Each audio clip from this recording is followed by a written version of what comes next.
Hi, I'm Bill Holcomb, and today I will guide you through this easy 12-minute watercolor tutorial on how to paint a desert sunrise.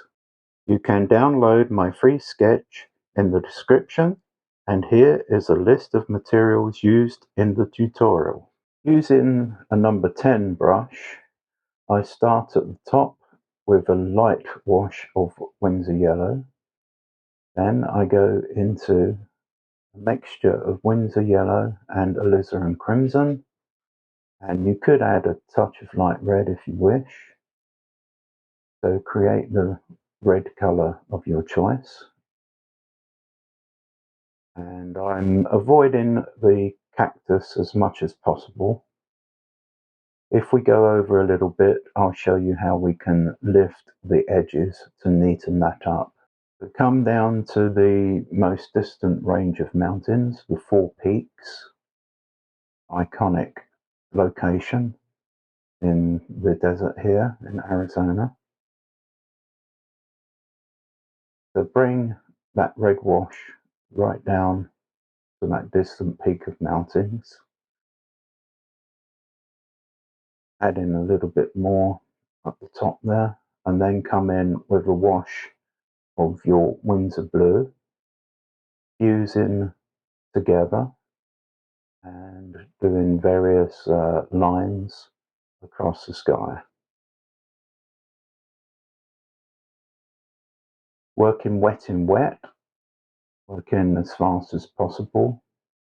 And as always, the paper is purposefully at a slight slope angle so that the pigment runs down the paper. And occasionally you can take the precaution of mopping the edges to avoid creepback. Then you can add a combination of Winsor yellow and yellow ochre to allow the bright yellow peering through the sky. And in between, you can add some of that deeper red color for forming the sunset, still avoiding the cacti as much as possible.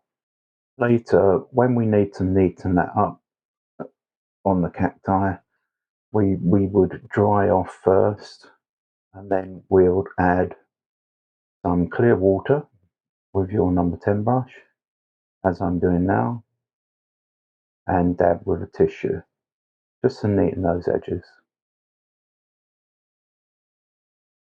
They will be heavily covered in green, so it won't matter too much. Then we dry that off, and as usual, you can see that the pigments dry much lighter.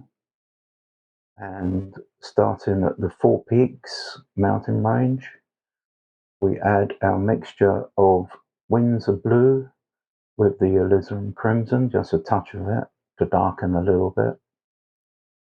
And we just bring that down. You could use something like a number 5 brush at this stage. We let that run down and fade it as we get down to allow the mist. Remember to like and subscribe and repost to your friends and relatives to increase our viewing audience. That will help us with viewing times.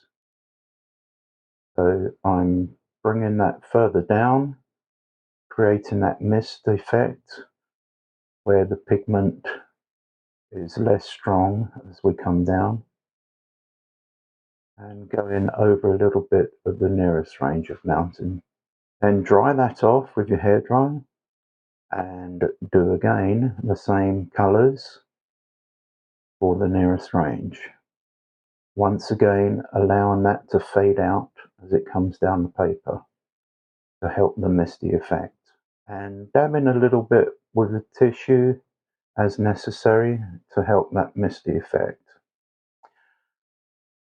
Then for this desert area, sandy area, you can have a combination of yellow ochre and Winsor yellow.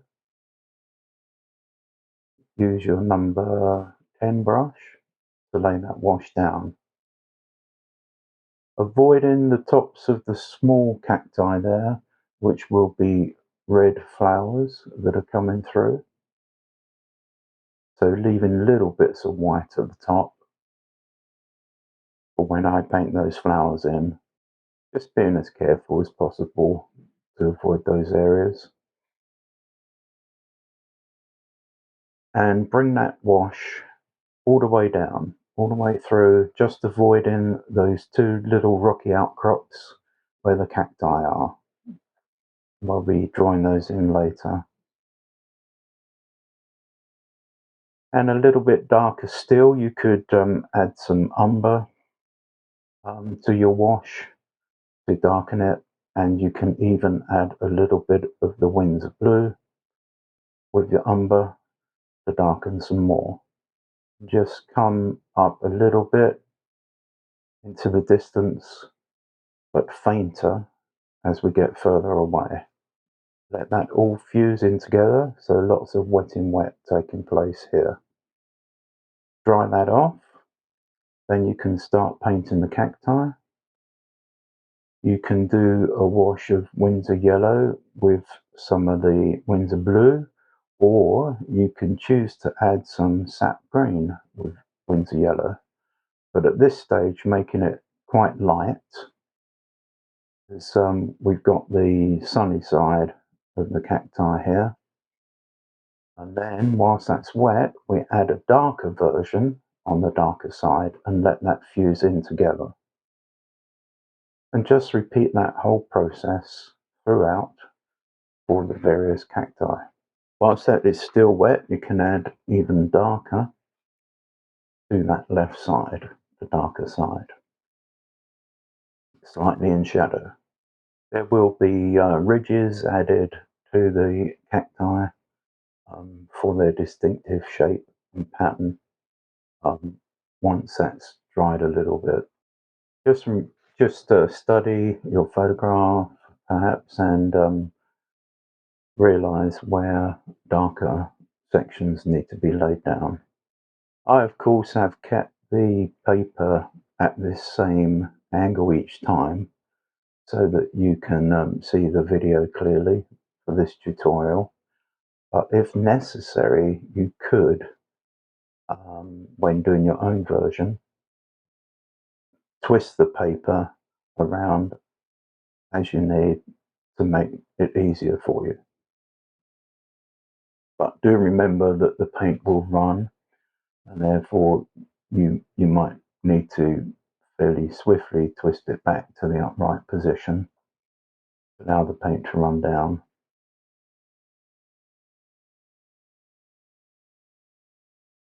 But as you become more practiced at this and your painting skills with your brush improve, you'll find it easy enough to keep it always at the one angle like this. So there are these little lines and ridges in the cacti that are quite distinctive. Just adding those in now. And here and there they can be a little bit broken, for a little bit more realism. Of course, if you get some areas that are a little bit too dark, always remember you can just dab with a tissue to take some of the pigment out. Then there are some faint rocky areas in the middle distance there at the base of that mountain range, where we will also have some silhouetted cacti shapes painted in later. For those little rocky areas, you could have Windsor blue and umber, and a couple of different versions, one lighter, one darker. And then whilst it's wet, drop in your little shadow areas to make those rocky outcrops convincing. The silhouetted cacti, as I'm painting now, will of course be much darker. And then you could use the side of the brush scraping technique to add in little ridges in the sandy area. Little ridges with stone outcrops and so forth. Then we've got these other distinctive cacti on the left and the right, two different types.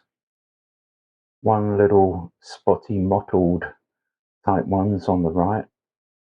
Then this other one with a distinctive shape with bands running across it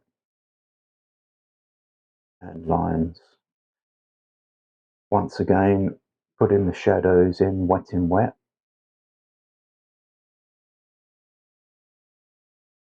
Once that's dried off, then I'll add those lateral bands that you'll see as a distinctive shape. So I'm now adding some Scarlet Lake at the top for the flowers that are just budding through right now. And at the base of each of those flowers that are coming through, there'll be a little bit of green, darker green. Add that in now.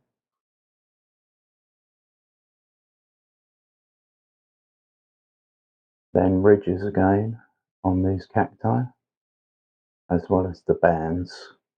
And you can see I've done the rocky area at the bottom of the cacti on the right hand side. Now repeating the process again on the left side, as usual, starting with a lighter wash, and then whilst that's wet, dropping in darker colours. And here and there there'll be little cracks and crevices in the rocks to make it look realistic. When we've completed that, we will also be doing some scraping of the side of the brush to add some little stones and small rocks, pebbles and so forth in the foreground. Please remember again to like, subscribe, follow. You'll be notified of future videos if you do so. You like and subscribe and follow, and you'll be notified when a new tutorial is uploaded. And don't be afraid to comment. And here we have the finished painting, which I think you can do if you follow this tutorial. Thanks for watching, and I'll see you next time.